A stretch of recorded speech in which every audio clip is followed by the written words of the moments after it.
Bom, chegamos ao final aí da...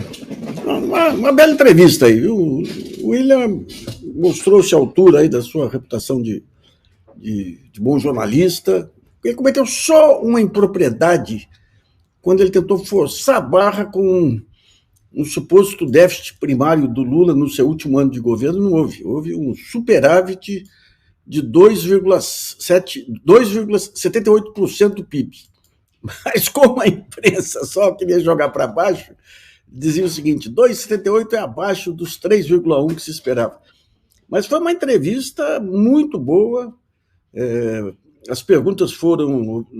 Não se deu moleza para o Lula, mas foram perguntas de nível que o Lula respondeu, uma aula de política ampla, uma aula de política. Deixa eu chamar minha colega Helena Chagas. Helena, o que achou aí do comportamento do... Olha, eu achei muito boa. Eu achei que ele, o Lula se saiu bem, porque o Lula teve naquela forma dele, né, de não se irritar, não se ofender, mesmo quando ele foi inquirido ali mais duramente, porque também você não pode dizer que o William Vac pegou leve, não pegou, não. Ele não pegou, não. Ele pegou educadamente, mas pegou pesado.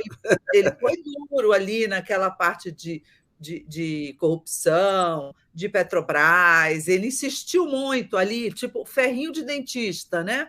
Colocando ali. Mas o Lula respondeu bem, ele reproduziu ali um pouco o modelo do Jornal Nacional e colocou que você só não tem corrupção quando você varre para baixo do tapete, repetiu muitas vezes aquela frase dele de antigamente, de que só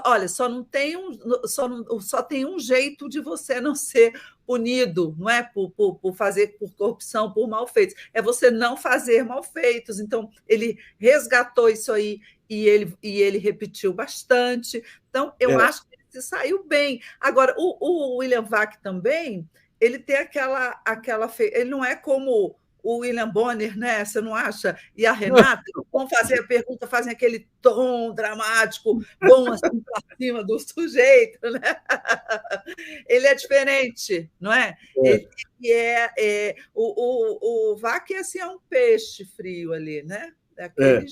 Mas eu achei, em relação à corrupção, eu achei alguns pontos que o Lula ainda não tinha ressaltado outra vez. Ele ressaltou, mas às vezes fica meio perdido no meio das respostas. E, obviamente, em debates, que nem aquele da Bandeirantes, é impossível, com aquela multidão participando, né? Mas os pontos que ele coloca eram todos funcionários com mais de 20 anos. Quando foram indicados, a imprensa não falou nada, o Ministério Público não falou nada, a CGU não falou nada, o Conselho não falou nada, ninguém sabia nada dele. Não sabia por quê, porque até então não tinham investigado. Um outro ponto, os que fizeram mal feito saíram ricos porque foram premiados pela Lava Jato para denunciar Lula, né? Só um delação ponto... premiada, né? Ele foi muito duro ali em relação ali ele explicou bem a delação premiada.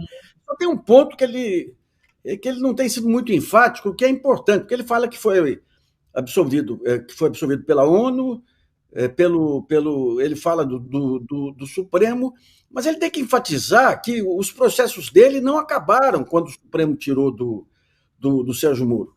Os processos foram para outros juízes com as provas recolhidas pela Lava Jato e pelo Sérgio Moro, e todos os processos, os juízes constataram que não havia nada que incriminasse ele, né?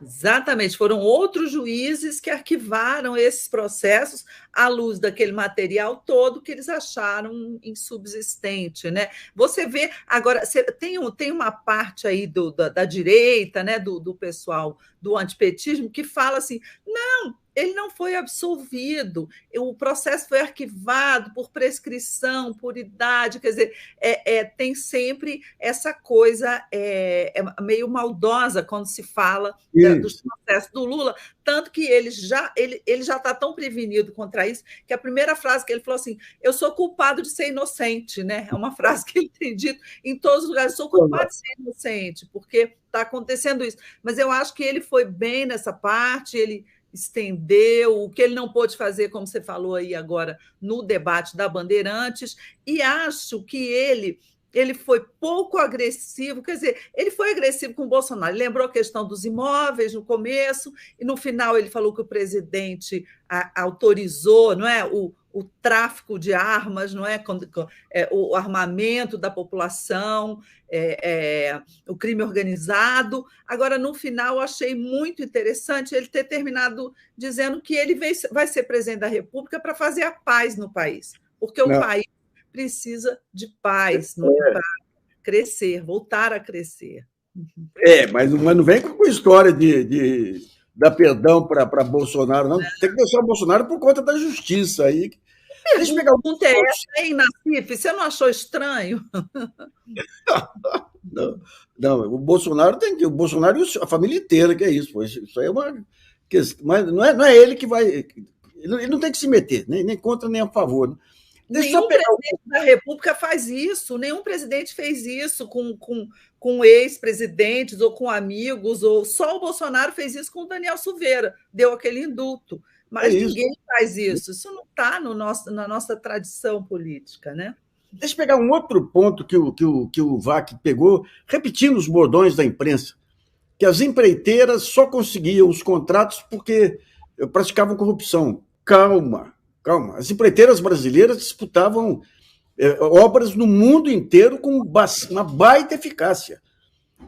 Os chineses vieram aqui aprender a tecnologia das grandes hidrelétricas aqui com o Brasil.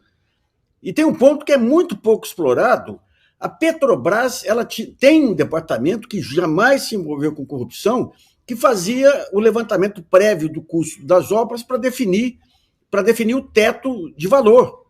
Ou seja, a corrupção ocorria em alguns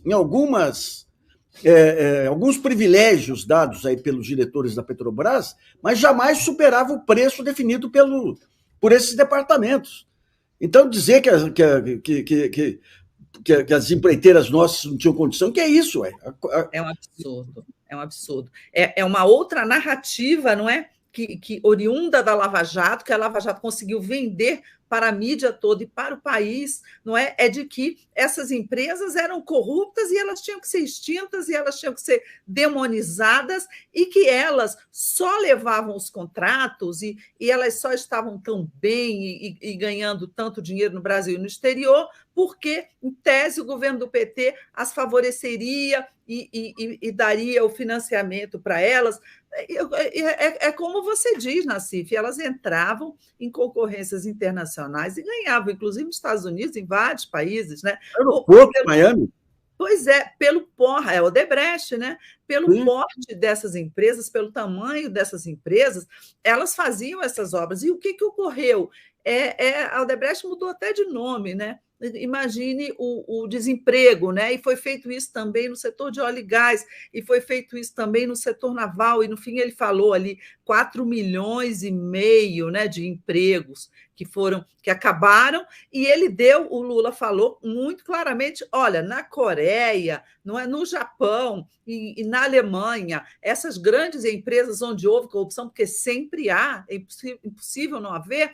Demite-se o presidente, prende o presidente da empresa, mas não acaba com a empresa, né? Foi o que aconteceu aqui no Brasil hoje. Então, essa parte foi também, ele foi muito didático ali, muito claro. O que você achou, Nassif, da parte da economia? Ele fez ali um compromisso, não é? Fiscal ali com a responsabilidade. Não disse como, mas ele fez, não foi? Deixa eu só trazer aqui uma informação a pesquisa IPEC. Saiu. Lula, 46. Ganhou dois. Bozo, 31. Ciro, 7. Igual. E Tebet, 4. 4, 7, 11. Ciro é quanto, hein? O Ciro, 7. 7. A Tebet, 4. Caiu 1. Ciro caiu 1. E Tebet está igualzinha. Já estava 4 na anterior, né? Por aqui dá primeiro turno ainda, hein? Por aqui dá primeiro turno. Voltou a dar primeiro turno, eu acho, voltou não é? Porque o Ciro caiu 1 e o Bolsonaro ficou igual, não é? Soma aí 31 mais 7, 38, mais 4, 42.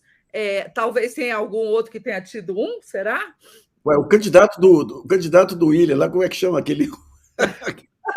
O Dávila, o Dávila, quem é?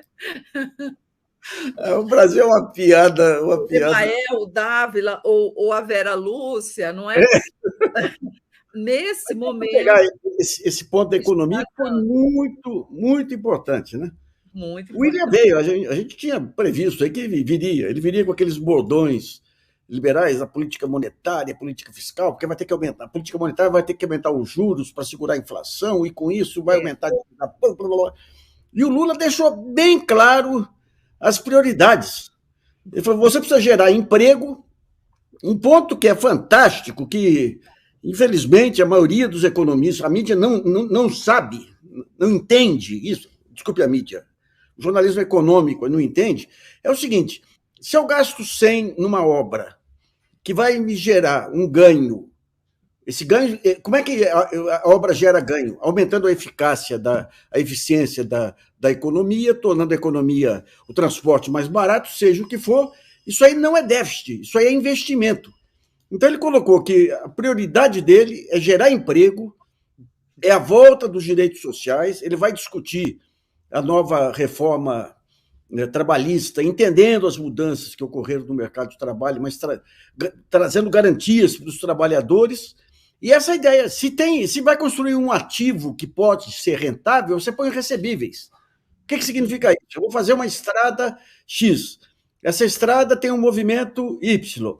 Se tiver um pedágio Z, eu pago a estrada em tanto tempo. Então, eu emito recebíveis que eu vendo no mercado, a pessoa compra e ganha juros em cima do ganho que eu vou ter na estrada. São coisas que... O domínio dele das coisas óbvias, das questões óbvias, é impressionante. Impressionante. Impressionante. E ali o que eu achei, Nassif, assim, você entende muito mais de economia do que eu, mas eu acho que ali há mesmo um confronto ideológico, não é? Porque Sim. o William Vac deixou claro, né, que ele tem um viés mais liberal, neoliberal, e que é a política de você fazer investimentos públicos e privados para gerar empregos, e com isso você fazer a roda da economia voltar a girar, a economia crescer. Ele não acredita nisso, né? Ele falou assim: porque essa fórmula, você vai insistir nessa fórmula, essa fórmula deu muito errado. E aí eu acho que ele misturou nisso aí. Na hora que ele falou do número, do déficit, eu acho que ele falou da Dilma já. Eu acho que ele tentou colocar que deu errado lá na frente da Dilma. Mas o Lula também ele foi muito esperto nessa vacina. Aí ele colocou, pois é, mas o Eduardo Cunha, quando ela tentou mudar, quando ela mandou o projeto para o Congresso, não aprovou nada, né? A partir daquele momento em que foi contestada pelo Aécio a eleição dela e começou aquele turbilhão, não é, do Cunha, da base ali, e inventaram a questão das pedaladas.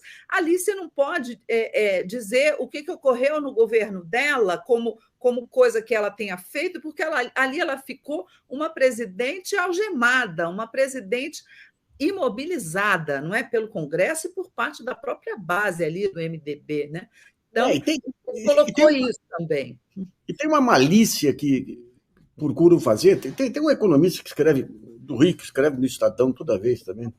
É uma malícia, porque o Lula ele deixa o governo em 2010 com superávit, conforme a gente mostrou, com crescimento do emprego, no meio da maior crise econômica mundial desde 1929. Tudo bem que o Brasil teve um ganho com melhora do preço de commodities, mas ele deixou... Essas reservas cambiais aí, Helena, poxa, eu escrevi a biografia do Moreira Salles. O Brasil, desde o acordo de Bretton Woods, o que sempre segurou o desenvolvimento brasileiro foi crise externa. Quando você pega com o Collor, com o Fernando Henrique, mesma coisa, você vai apreciando o câmbio, cai o superávit comercial, daí explode a dívida, daí volta tudo de novo. Então, essa reserva cambial que o Lula deixou, isso aí tirou o Brasil do mapa de uma crise que vinha desde a Segunda Guerra. Está sendo usado pelo Bolsonaro até hoje, né?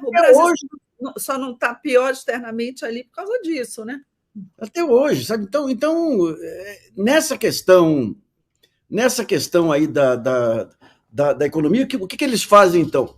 Não, a Dilma, a economia explodiu em 2014 por causa da herança maldita que o Lula deixou em 2010. Para com isso, gente. Para com isso. Você teve um quadro internacional que piorou, você teve uma tentativa dela de reduzir os spreads bancários aí, conseguiu avançar num certo momento, da Selic cair, sofreu uma baita pressão, um terrorismo da imprensa que eu nunca vi coisa igual. Você pegava lá preço de tomate, estourou para 30% aumento de preço de tomate. Pô, se você pega o IPCA, sempre você tem um produto ou outro que estoura preço por questão de safra, questão de seca, seja lá o que for. O Jornal Nacional deu, durante toda a semana, a volta da hiperinflação, a volta das maquininhas de remarcação de preço. Você teve ali, principalmente a partir de 2013, quando perceberam o potencial de estabilização das ruas, um processo de boicote. Ela cometeu o erro mesmo. Você sabe disso, Helena. Você estava lá, eu era crítico. Eu digo que o primeiro ministro da Fazenda que me colocou numa lista lá, no índice, lá foi o Guido Mantega. Isso, mas atribuir a ela, e com todo o boicote que teve Exatamente. do Cunha, e atribuir o negócio da pedalada, motivação para. É um absurdo. Agora, veja bem, o Lula reconhece o erro na questão das desonerações, que foi muita coisa. O Lula ele não faz uma negação, né? Ele admite algum erro, mas na essência ele situa o governo Dilma numa situação de um governo sitiado já lá no final, onde ela foi impedida de tomar qualquer providência e foi politicamente abandonada e inventaram as pedaladas. É até uma piada, né? A gente falar em pedalada, olha lá.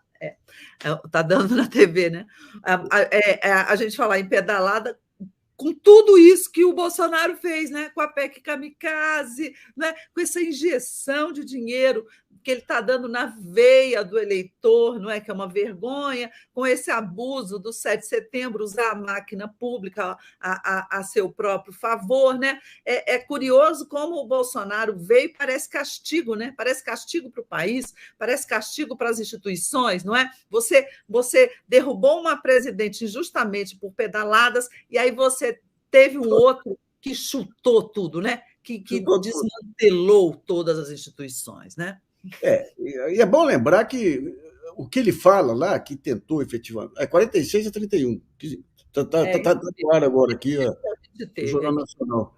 Então, mas um ponto que realmente aquele pacote Levi foi um desastre.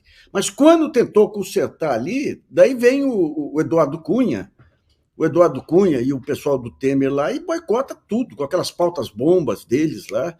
Não deu nenhuma chance. E muitos juristas que posam de democrata hoje, no próprio Supremo, não, nós aceitamos o impeachment porque ela perdeu as condições de governabilidade. Ora, o papel da Constituição, do qual o Supremo é um defensor, é impedir que as maiorias eventuais derrubem governos. E o Lula foi muito oportuno também nessa questão institucional, quando ele deixou claro que também o Supremo tem que voltar para a sua casinha. Não é? O Congresso, obviamente, tem que acabar com o orçamento secreto, ao menos o secreto, né? Tem que tirar essa coisa do secreto. E no caso do Judiciário, é óbvio que ele deixou muito claro que tem que voltar à normalidade e definiu a origem disso tudo. A origem disso tudo o quê? É um presidente extremamente fraco politicamente, né? Parece um paradoxo, né? Ela foi empichada, ele não. Então você pensa, poxa, mas então ele era politicamente muito forte? Não, ele não sofreu impeachment exatamente porque ele era muito frágil. E aí, como ele entregou tudo ao Centrão, entregou tudo ao Congresso, ele não precisou ser retirado formalmente do poder, porque ele entregou esse poder, né? Ele terceirizou para o Centrão, para o Arthur Lira, para o Ciro Nogueira, para essa turma toda, né? Olha, segundo turno, Lula 53, aumentou de 52 para 53, e o Bolsonaro ficou em 36. Agora, eles apresentaram os outros candidatos também aí, apesar do grande esforço do Felipe Dávila aí para ficar com o MEI, dá o primeiro turno por esses dados até agora. Né? Ótimo. Agora, foi interessante que você lembrou essa questão do judiciário, porque o William quis arrancar uma crítica dele ao judiciário. E o que ele colocou foi uma aula de democracia. Institucional, foi o executivo tem que governar, o legislativo tem que fazer leis, o judiciário tem que julgar.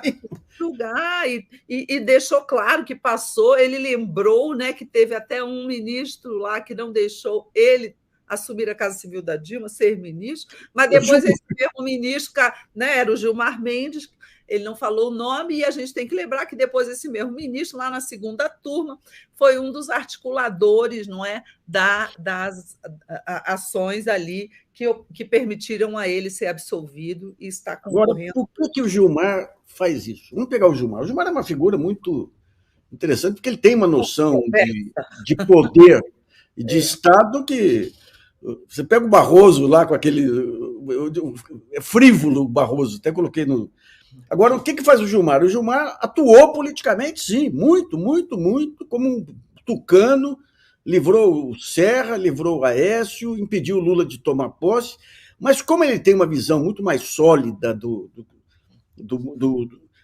andamento da política, ele percebeu que aquilo ia levar o país para um desastre monumental. E percebeu que o Lula seria o único capaz de impedir esse desastre. Né? Então, né? Recuou, ele recuou e ele foi importantíssimo nessa outra articulação. Nós estamos falando de Supremo, um pouco antes da entrevista do Lula, eu estava assistindo a posse da ministra Rosa Weber, né, lá no Supremo. Mas um grande momento político, viu? Nem tanto por ela. Viu? Mas foi um grande momento político. Nassif, ela é uma ministra muito técnica, contida ali, mas ela fez um discurso muito correto, muito bom, de que o Supremo tem que ser o guardião das instituições, da Constituição, o Estado é laico. Ela criticou o discurso do ódio. Eu achei o discurso dela perfeito para a ocasião, e acho que, e comparando-a, né, ao antecessor, ao Luiz Fux, ela dá de 10-0 nele, né, Nassif? Eu falei que o grande momento é para defender a democracia. Eu achei muito bom. Sem saber o discurso dela, que você comentou agora, eu achei que foi o grande momento pela saída do Fux. Agora, o problema é que o Fux vai herdar as ações dela. E cá para nós, o que tem aparecido como é que chama? O Conká lá, esse novo ministro aí do Bolsonaro. Do Cássio. Cássio, né? Mas são coisas muito pesadas que têm aparecido dele aí. É.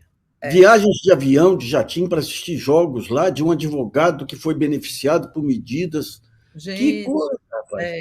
Difícil. Não, se o Bolsonaro, porventura, ganhasse a eleição e nomeasse mais novos ministros do Supremo, só esse ano agora são mais 2 no próximo ano, vai ser o desastre, né, para a Corte Suprema do país, né? Mais uma razão pela qual não é possível ele ser reeleito, né, para a democracia brasileira. Mas eu achei bastante interessante. Hoje foi um dia muito bom, eu acho, para o Lula, né? Porque a Rosa Weber, ela falou um discurso muito bom, ela inclusive citou o Alexandre de Moraes no discurso, citou o TSE, de que as eleições vão ser realizadas e respeitadas, quer dizer, foi um discurso totalmente antigolpe, o que é muito bom para o Lula.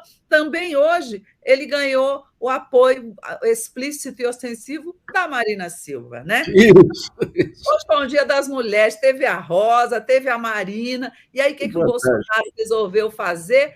Anunciou uma fuga estratégica para os funerais da Rainha Elizabeth. Não é? Aliás, o Aldo Rebelo também se solidarizou com a Rainha Elizabeth. Eu acho que ela vai... Olha, até o Aldo, do alto...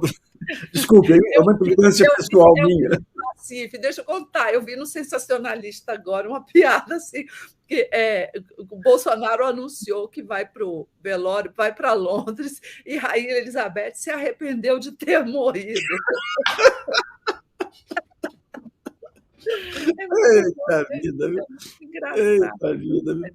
Um outro ponto interessante do Lula é que ele não explicita muito a questão econômica, não vai explicitar, mas em todos os momentos não tem meio termo para defender o MST, quilombolas, a questão do É, meio ambiente, sabe? Isso aí não tem tergiversação aí não, sabe? E também aí achei. vai... Também foi fiel a ele ali. Ele falou, se declarou responsável, né, fiscalmente, então ele ali falou para os setores mais conservadores e liberais, ele falou do Alckmin, mas ele foi fiel ao seu público ali originário de esquerda. Ele mencionou Raposo Serra do Sol, quilombolas, não é? É, Então, ele foi ali e ele começou a dar uma porrada no agro, você reparou? Por que o agro não me apoia? Porque o Bolsonaro deixou eles desmatarem. Aí o VAC perguntou, mas o senhor acha que o agro quer desmatar? E ele caiu em si que ele não podia comprar essa briga, pelo amor de Deus. E ele falou assim: não, tem uma parte deles, muitos têm responsabilidade ambiental e são muito importantes, etc. Ele deu ali uma recuada, né? Porque ele já tem problemas com o agro e não vai ter os votos deles mesmo, mas também não pode entrar numa guerra, né? não é o caso, não. E vai ter que, se quiser fazer uma reforma tributária com os estados, inclusive, vai ter que entrar tributação sobre o agro. Não tem cabimento o agro aí. O agro é o que mais utiliza as rodovias e tudo, aí a soja, tudo não pagam impostos. Esse vai ser um outro ponto complicado aí. Fora Vai ter os que... financiamentos estratosféricos, né, do Banco do Brasil, né, para o agro, né? O crédito é imenso, né? Então, o governo dele não me parece que vai também comprar essa briga totalmente, não. Eu acho que vai fazer uma certa composição. Mas foi bem interessante, ele falou a frase: eu vou governar para todos. A gente assume a presidência para governar para todos, mas a prioridade é para os mais indefesos, para os mais vulneráveis, né? Para os que precisam mais. Então, ali eu vi ali o velho Lula, né? É isso, é isso, é isso, é isso. Não, vai ter coisa interessante, vai ter coisa interessante aí para. Agora, é interessante a gente ver todas as ondas. Helena, você que é jornalista, como eu sou jornalista, nós já vimos muitas ondas, mas a maneira como a imprensa brasileira ela é indefesa em relação às ondas é só procíclica. Né? Se a onda está numa direção, ela vai e amplifica. E as ondas, em geral, são de ódio, né? São de ódio. Então, vamos ver o que teve de aprendizado. Muitos aí que nós estamos vendo, os grandes democratas aí, eram pessoas que 6, 7 anos atrás aí defendiam o impeachment da forma mais vergonhosa possível. Daí você fala, uma parte aprendeu. É um aprendizado puro. Aprendeu, mas outra não, né, Nasci? Outro oportunismo, oportunismo. Agora moda agora é ser democrata, vamos ser democrata, até amanhã não sei. Você fala em ondas, e eu vejo no momento uma onda tomando conta do establishment de querer forçar a ver um segundo turno de qualquer maneira. Por quê? Porque é um jeito de dobrar a espinha do Lula, é um jeito de você ter um Lula mais fraco para ser negociado. Quer dizer, sabe que no segundo turno o Lula ganha, mas eles querem forçar, eles estão defendendo abertamente que haja um segundo turno para deixar o Lula um pouco menor, não é? Do que ele está nesse momento. É isso. Não sei, vamos ver. Esse PEC hoje trouxe notícias interessantes a respeito disso. Deixa eu pegar aqui as questões. O Túlio Bozzacchini. Será que Lula não precisa falar menos do passado e falar mais do futuro? Dizer que precisa ver como estão as coisas depois de ganhar? Não é estranho? Não, eu acho que ele está fazendo, viu? Ele tá, aí é em relação a alguns temas delicados, que é privatização, mas em relação às prioridades dele aí, que é gerar emprego, acabar com a fome, tudo. Aí ele está sendo muito, muito objetivo. O que você acha aí, Helena? Não, eu acho que é isso. Você tem temas delicados. Nesse momento, o Lula está em campanha, e é uma campanha ferrenhamente, né, agressiva, é uma campanha na qual o candidato apanha o tempo todo, tem o Bolsonaro de um lado, você tem também a mídia ali que não dá paz também, não dá tréguas. Então, eu acho que o Lula ele está evitando falar demais, não é? Demais sobre temas novos, políticas do futuro governo dele. E o que ele faz para ganhar o voto das pessoas? Ele diz: olha, eu fiz isso, eu fiz aquilo, então você pode confiar de que eu vou fazer de novo. Mas ele não dá aqueles detalhes. Ele mostra que ele terá responsabilidade, que ele não vai gastar mais do que arrecada, etc. Mas ele não diz exatamente como, né? Como é que ele vai investir, não é? Vai ter essa folga fiscal para poder dar, né, ajudar a gerar emprego, dar distribuição de renda para as pessoas e, ao mesmo tempo, manter superávites ou, ao menos, uma trajetória da dívida mais benigna. Ele não diz como. Quem pode prometer é quem não tem chance. Aliás, eu escrevi um artigo tentando entender o Ciro e mostrando que o modelo dele é o Putin. Eu estou ferrado, porque os ciristas estão acabando comigo, aí falando, você comparou ele ao Putin, você quis desmerecer ele, e o pessoal do PCO está acabando comigo, você quis desmerecer o Putin, comparando com... Esse é ótimo. Mas vem cá, os ciristas são tantos assim, hein, Nassim? Não, são pequenos, são poucos e... Estão cabendo numa Kombi, né? São poucos e radicais, né? Para mim, o Ciro sai daí, ele vai ser um desses grupos, Quinto Movimento, essas coisas maluquices do Aldo Rebelo com alguns militares da reserva. Ele vai liderar um grupo pequeno, radical que já está ganhando alguma consistência, vai sair do PDT, porque o PDT não vai aguentar isso. O PDT vai para o Lula, né? E acho bom o PDT ir logo, porque se não tiver segundo turno, vai ficar numa situação meio constrangedora, né? De ir só no governo. Vai ficar chato. O Cauê tem uma pergunta aqui. Você não acha que o Lula está mal informado sobre os danos econômicos da Lava Jato? O Cauê acha que é mais. Cauê, eu acho que o Lula não está mal informado, não, sobre os danos econômicos da Lava Jato. Por tudo que a gente sabe, os danos foram esses, foram muito, muito grandes, muito graves. O Lula falou ali em 4 milhões de empregos, assim, só das empresas que fecharam ou diminuíram o seu escopo de serviço, etc. Mas você teve muito mais, não é? Você teve prejuízos que vai levar anos, né, do desenvolvimento do país nessa área de petróleo e gás, de indústria naval, enfim, você vai. Eu acho que os danos, eu acho que o Lula não está mal informado, não. Eu acho que os danos foram enormes. Eu não sei se você está querendo dizer que houve mais dano ainda. Nesse sentido. Pode ser nesse sentido. Eu acho que houve muito, muito dano. Talvez o Lula não tenha tido ali a oportunidade de fazer um balanço completo, né, das perdas da economia com a Lava Jato. Mas todos os inventários que a gente tem visto, e eu acho que aí o Nassif tem muito mais até material do que eu sobre isso, já escreveu muito sobre isso, por tudo que a gente está vendo, o dano foi enorme, né? Helena, é que não basta ver o que eram as empreiteiras lá atrás para estimar o dano, é ver o que elas poderiam ser até hoje. Eu fui uma vez lá no Rio de Janeiro, no COP, eles tinham desenvolvido um sistema de veículos sobre trilhos que flutuava, que era imantado. Tiveram que cancelar porque a empresa que ia desenvolver foi uma dessas empreiteiras liquidadas pela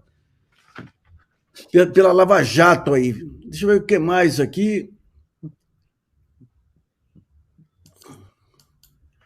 Comente a vergonhosa ação da Folha hoje com fake news em primeira manchete do controle das urnas pelos militares. Eu não sei se foi fake, eu acho aí cheira mais... Fake não. Barriga. Até foi bom. Foi bom porque os militares que sopraram isso, e o que fez o Alexandre de Moraes? Desmentiu oficialmente e cancelou a reunião que teria amanhã com o general Paulo Sérgio. Aí. Eu acho que os militares, Nassif, eu acho que eles estão doidos para ter uma saída honrosa, né? Tipo, pelo amor de Deus, olha, eu não saí, eu não fui derrotado nessa briga, eu vou fazer uma contagem paralela. Só que essa contagem paralela, a Helena também pode fazer, o Nassif também pode fazer. Por quê? É com base nos boletins de urna, que cada urna, não é? Cada urna, assim, aquelas, quando acaba a votação, imprime um boletim do que tem lá dentro, dos votos lá de dentro. Esses boletins, agora, eles vão ser fartamente, eles já eram públicos para os partidos que quisessem, nas sessões, mas agora eles vão ser amplamente divulgados pela internet, né? Pelo Tribunal Superior Eleitoral. Então, você, na sua casa, se você se der o trabalho de somar todos os boletins de urnas que aparecerem, você vai estar fazendo uma apuração paralela. E me parece que é isso que os militares estão fazendo. Mas eles fizeram questão de soprar para os jornalistas: olha, vamos fazer. Tá bom, faz, assim como o Zé da esquina também pode fazer, qualquer um pode fazer. Olha, e aí, o Alexandre desmentiu porque ficou parecendo que era alguma coisa que não tinha sido divulgada de forma transparente, né? Helena, o maior castigo do general Paulo Sérgio não foram as críticas, foi o deboche. Virou piada nacional. O Manuel Carlos diz que parece que com o crescimento do IPEC e o apoio da Marina, pode criar a onda para a vitória em primeiro turno, mas tudo cuidado tudo é possível, viu? Nós estamos chegando. Espero que termine logo aí no primeiro turno. E vai ser interessante aí, porque o Lula foi interessante. Ele falou da paz e tudo aí, mas não garantiu o indulto ao Bolsonaro, né? Mas vai ser interessante. Cá para nós, Helena, vamos pegar. Eram pessoas do baixo clero que roubavam na rachadinha. Entram no governo. Um decreto assinado pelo... Por exemplo, agora você reduziu lá em Brasília a área do parque, de um parque florestal lá. Qual que é a quantidade de interesse que tem por trás disso? Ou seja, uma portaria assinada pelo presidente vale milhões. E você tem filhos sem nenhum escrúpulo. E o que vai acontecer é o seguinte: você tem hoje uma fiscalização mundial, que passa pelo Departamento de Justiça, ficou nítido na Lava Jato, que passa pelos paraísos fiscais, que pegou o Pinochet.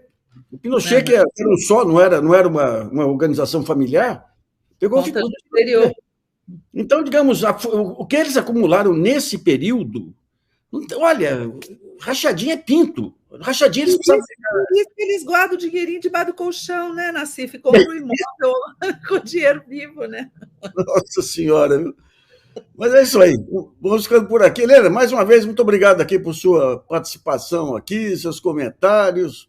Eu que agradeço, Nassif. Gosto muito de estar aqui com você, com a galera que está aqui com a gente, é sempre muito inteligente. Muito obrigada pelo convite. Até a próxima vez. Então, até a próxima. Amigos, então um abraço a todos aqui. E olha, eu estava vendo agora, só a imagem, né, porque não estava para ver o som aqui, mas a cobertura do Jornal Nacional em cima da Rosa Weber confirma o que você disse aí, que algo histórico, efetivamente, né? Nossa xerife agora, né? Muito bem. Agora, o único problema é que as ações que estavam com ela vão para o Fux. Né? Meu Deus, tomara que não sejam relevantes. Não, tomara. Um abraço. Beijo. Tchau, tchau.